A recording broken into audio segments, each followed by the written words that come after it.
नमस्कार दोस्तों, स्वागत है आप सभी का आपके अपने YouTube channel smart education support में। इस वीडियो में पढ़ेंगे कक्षा 10 की एनसीईआरटी मैथ एक्सरसाइज 5.2 का क्वेश्चन नंबर 9। ठीक है, तो देखिए हमारा क्वेश्चन क्या दिया गया है। यदि किसी एपी के तीसरे और नवें पद, कौन से तीसरे और नवें पद क्रमशः 4 और -8 है, तो इसका कौन सा पद शून्य होगा। यानी कि किस नंबर पर इसका पद क्या आएगा, शून्य आएगा, ये हमें ज्ञात करना है। तो हम ये चीज जान चुके हैं, अगर हम ए का यानी कि प्रथम पद का और सार्वंतर का मान निकाल लें तो श्रेणी का हम कोई भी पद आसानी से निकाल सकते हैं, इतनी हमें जानकारी है। ठीक, तो सबसे पहले देखिए हम क्या करेंगे, इससे जो तीसरा और नौवें पद से इससे हम दो समीकरण बना लेंगे। यहां से हम मान निकाल लेंगे ए का और डी का। उसके बाद क्या करेंगे, हमें पता है कौन सा पद इसका शून्य होगा, तो हम एन का मान निकालेंगे, यानी कि कौन सा पद शून्य हमें ज्ञात करना है। यानी कि देखिए हमें सबसे पहले दिया क्या गया, इसका तीसरा पद यानी कि A3 बराबर दिया गया है 4 और इसके साथ में A9 बराबर दिया है -8। ठीक, और फिर हमसे पूछा गया इसका कौन सा पद शून्य है, यानी कि AN बराबर तो हमें दिया गया है 0 और यहाँ पर N किस नंबर पर आएगा ये हमें ज्ञात करना है। ठीक है, N का कौन सा पद यहाँ पर शून्य होगा। ठीक, एन बराबर तो 0 दिया गया है, लेकिन वो किस नंबर का पद है जो शून्य होगा। पहले नंबर पर शून्य आ रहा है कि दूसरे पर कि 10वें पर कि 11वें पर, किस नंबर पर आ रहा है वहां पर ये लिखना है। जैसे 9वें पद पर -8 आ रहा है, तो उसी तरीके से यहाँ पर कौन सा पद होगा जिस पर श्रेणी में 0 आएगा। तो चलिए देखिए सबसे पहले इससे और इससे हम हल कर लेते हैं, क्या हो जाएगा। देखिए सबसे पहले हम यहाँ पर लिख लेंगे A3 बराबर हमें दिया गया था 4, तो लिख लेंगे यहाँ पर A3 बराबर हो जाएगा हमारे पास, A3 क्या हो जाएगा यहाँ पर, A3 को लिख सकते हैं A+2D।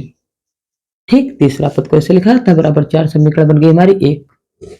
अब क्या करेंगे, नवा पद दिया यानी कि A9 बराबर दिया है -8, तो इसके क्या लिख सकते हैं A+8D बराबर -8, समीकरण बन गई 2।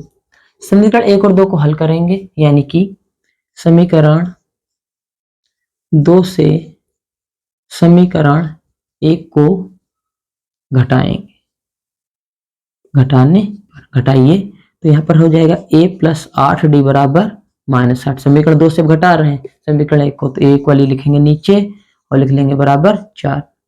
नीचे वाली समीकरण के चिन्ह बदल जाएंगे, यहाँ कट जाएगा क्योंकि एक ऊपर प्लस का था नीचे माइनस का था। फिर देखिए 8 से 2 जाएंगे, यहाँ पर बचेगा 6D प्लस का, और माइनस का 8 नीचे हो गया -4, जुड़ जाएंगे लेकिन रहेंगे माइनस में। तो D बराबर कितना आ जाएगा, -12/6, 6 कम 6 दूनी 12, यानी कि D बराबर आ गया यहाँ पर -2। D का मान हमने कितना निकाल लिया, -2। अब A का मान निकाल लें, तो A का मान निकालने के लिए क्या करेंगे, D का मान चाहे समीकरण 1 में रख दें चाहे समीकरण 2 में रख दें। तो चलिए D का मान समीकरण 1 में रखने पर समीकरण 1 हमारी दी गई है A+2D बराबर 4, A+2D बराबर दी गई 4, D का मान रख दें -2, तो A+2 और यहाँ रख देंगे -2 बराबर 4। तो A यहाँ -2 और +2 की गुणा हो जाएगी -4 बराबर 4, तो A बराबर हो जाएगा 4 + 4, यानी कि A बराबर आ गया हमारे पास 8। ठीक, और हमें पता था कि an बराबर 0 यानी कि श्रेणी का कोई पद 0 है, वो किस नंबर का पद 0 होगा n का हमें मान बताना है। तो यहाँ पर हमें लिखिए क्योंकि हमें दिया गया है an बराबर 0। ठीक, और सूत्र क्या होता है श्रेणी के n पद का, an पद का सूत्र होता है A+n-1 × d, ये होता है। an बराबर इसमें हमें दिया गया है 0 और a का मान हमने निकाल लिया है 8, n का मान है हमें निकालना -1 और d का मान हमने निकाला था -2। d का मान कितना निकाला था -2, तो 0 बराबर 8, तो यहाँ क्या हो जाएगा, अंतर गुणा करेंगे तो हो जाएगा -2n और +2। ठीक, इस 8 को इधर भेज देंगे तो हो जाएगा -8 और यहाँ क्या हमारे पास बचेगा -2n और +2।